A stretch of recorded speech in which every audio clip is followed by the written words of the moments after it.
Hi అండి. విశ్వ YouTube ఛానల్‌కి స్వాగతం. నేనిప్పుడు నా ఛానల్‌లో చేయబోయేది పీతల ఇగురండి. ఇవి నేను పీతలు తీసుకున్నానండి. ఇవి గుడ్డు పీతలండి ఇవి. అలాగే చుక్క పీతలండి ఇవి. మండ పీతలు కాదు. చుక్క పీతలు. ఇవి ఇగురు చేసుకుందామండి ఇవి. నేను దానికి మీడియం సైజు 2 ఉల్లిపాయలు తీసుకున్నానండి. ఒక పచ్చిమిర్చి తీసుకున్నాను. దీంట్లోకి ఇప్పుడు మసాలా ఎలా ప్రిపేర్ చేయాలో చూద్దామండి. ఇదిగోనండి మసాలా ప్రిపేర్ చేసుకుందామండి. ఇప్పుడు ఇలాంటి కర్రీస్‌లోకి ఏదైనా చికెన్ అయినా, నాన్ వెజ్ అయినా, వెజ్ అయినా ఎందులోకైనా సరే ఒక మసాలా చేసుకుంటేనే పేస్టు అది దేంట్లోకైనా యూజ్ చేసుకోవచ్చండి. ఒక వారం రోజుల పాటు ఫ్రిడ్జ్‌లో పెట్టుకునేలాగా మసాలా ఎలా చేసుకోవాలో నేను చూపిస్తానండి ఇప్పుడు. ఇవిగోనండి నేను మసాలాకి అన్నీ తీసుకున్నానండి. ఒక హాఫ్ కప్పు ధనియాలు తీసుకున్నానండి నేను. అన్నీ గిన్నెలో వేసుకుంటున్నానండి నేనిప్పుడు. మిక్సీ గిన్నెలో వేసుకుంటున్నానండి. హాఫ్ కప్పు ధనియాలు తీసుకున్నాను. అలాగే ఒక టేబుల్ స్పూన్ జీలకర్ర తీసుకున్నానండి. అలాగే కొద్దిగా పావు స్పూన్ సాజీరా అండి. ఒక స్పూను సోంపొడి. అలాగే చిన్న కొబ్బరి ముక్క. ఇది ఎండు కొబ్బరి తీసుకున్నానండి. పచ్చి కొబ్బరి అయినా తీసుకోవచ్చు మీరు. ఒక అల్లం ముక్క అండి. ఒక 2 ఇంచుల అల్లం ముక్కలాగా అలా తీసుకున్నానండి నేను. కొంచెం అల్లం.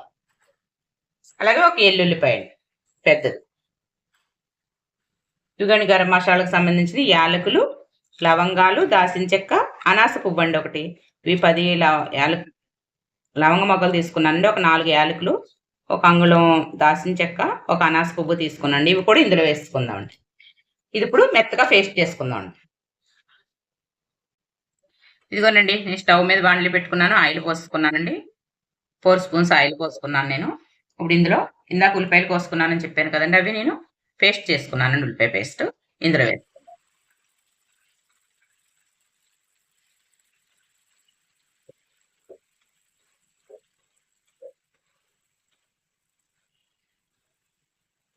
ఇది ఆయిల్‌లో బాగా మగ్గబెట్టాలండి. వేపుకోవాలి ఈ ఉల్లిపాయ పేస్ట్‌ని. అలాగే ఒక పచ్చిమిర్చి కూడా తీసుకున్నాను కదండీ! ఇది కూడా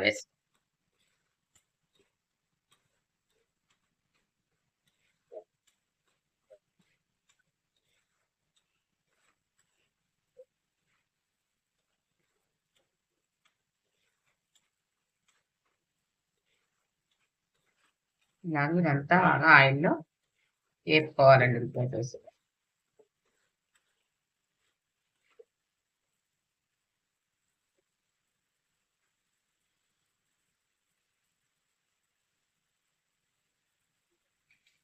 ఇందులోనే ఇప్పుడు పావు స్పూన్ పసుపు వేసుకుందాం.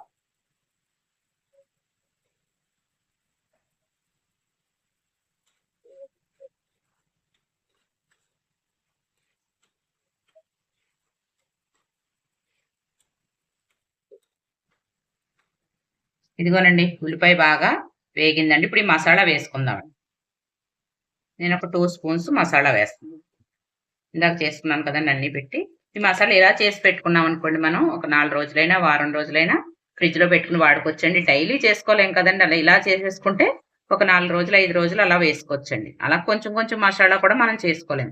ఇలా గబగబా ఏసేసుకోవడానికి బావుంటదండి. ఎక్కువ రోజులు నిలవ పెట్టుకోకపోయినా ఒక వారం రోజుల వరకు పర్వాలేదండి ఫ్రిడ్జ్‌లో పెట్టేసుకోవచ్చు. ఇలా మసాలా చేసి పెట్టుకుంటే ఈ మసాలా ఏసుకొని కర్రీ చేసుకుంటే చాలా బావుంటదండి. వెజ్ అయినా, నాన్ వెజ్ అయినా ఏదైనా బావుంటదండి. చికెను, మటను, ఫిషు దేంట్లో అయినా వేసుకోవచ్చండి ఇది.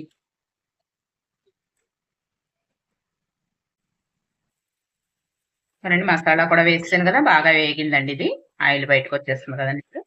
ఇప్పుడు ఈ పీతలను వేసుకుందాం. ఇవి పులుసుకు పెద్దగా బాగోవండి. ఇలా ఎగురికే బావుంటాయి. చిన్న పీతలే అండి ఇవి. కానీ చాలా బావుంటాయండి. ఇవి ఇలా ఉంది కదండీ! ఇదంతా గుడ్డు అంటారు దీన్ని. చాలా బావుంటదండి కొంచెం.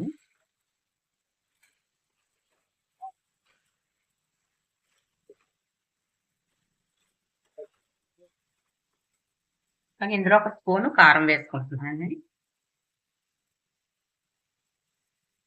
అలాగే ఒక స్పూను ఉప్పు కారం, ఉప్పు అనేది ఎవరి టేస్ట్‌కి తగ్గట్టుగా వాళ్ళు కొంచెం ఎక్కువ తినేవాళ్ళు ఉంటే కారం ఎక్కువ వేసుకుంటే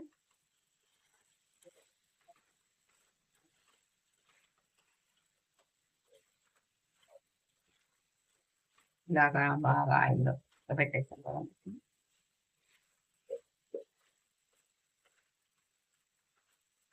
మసాలా మాత్రం ఇలా చేసుకోండి, చాలా బాగుంటుందండి. మీకు టేస్ట్లో చాలా బాగుంటుందండి కూరల్లో. పులుసులో కూడా వేసుకోవచ్చండి, కానీ తక్కువ వేసుకోవాలి పులుసులోని. ఇగురులో అయితే ఎంత కావాలో అంతా వేసుకోవచ్చు, ఇగురు ఫ్రై ఎలా అయినా.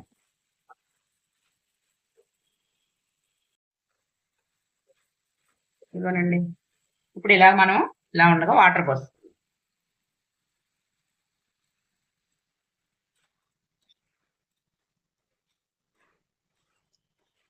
ఇలా వాటర్ పోస్తానండి, బాగా దగ్గరికి అయ్యే వరకు పెట్టుకోవాలండి.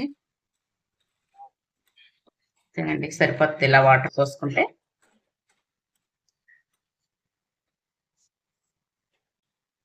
ఇదేనండి, ఇప్పుడు దీన్ని మూత పెట్టేసుకుందామండి.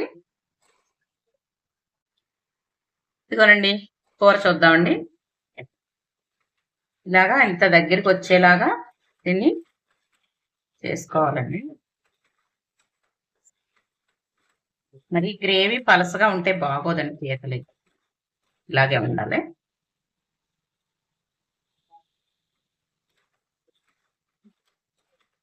ఇందులో కొద్దిగా కొత్తిమీర వేస్తాం.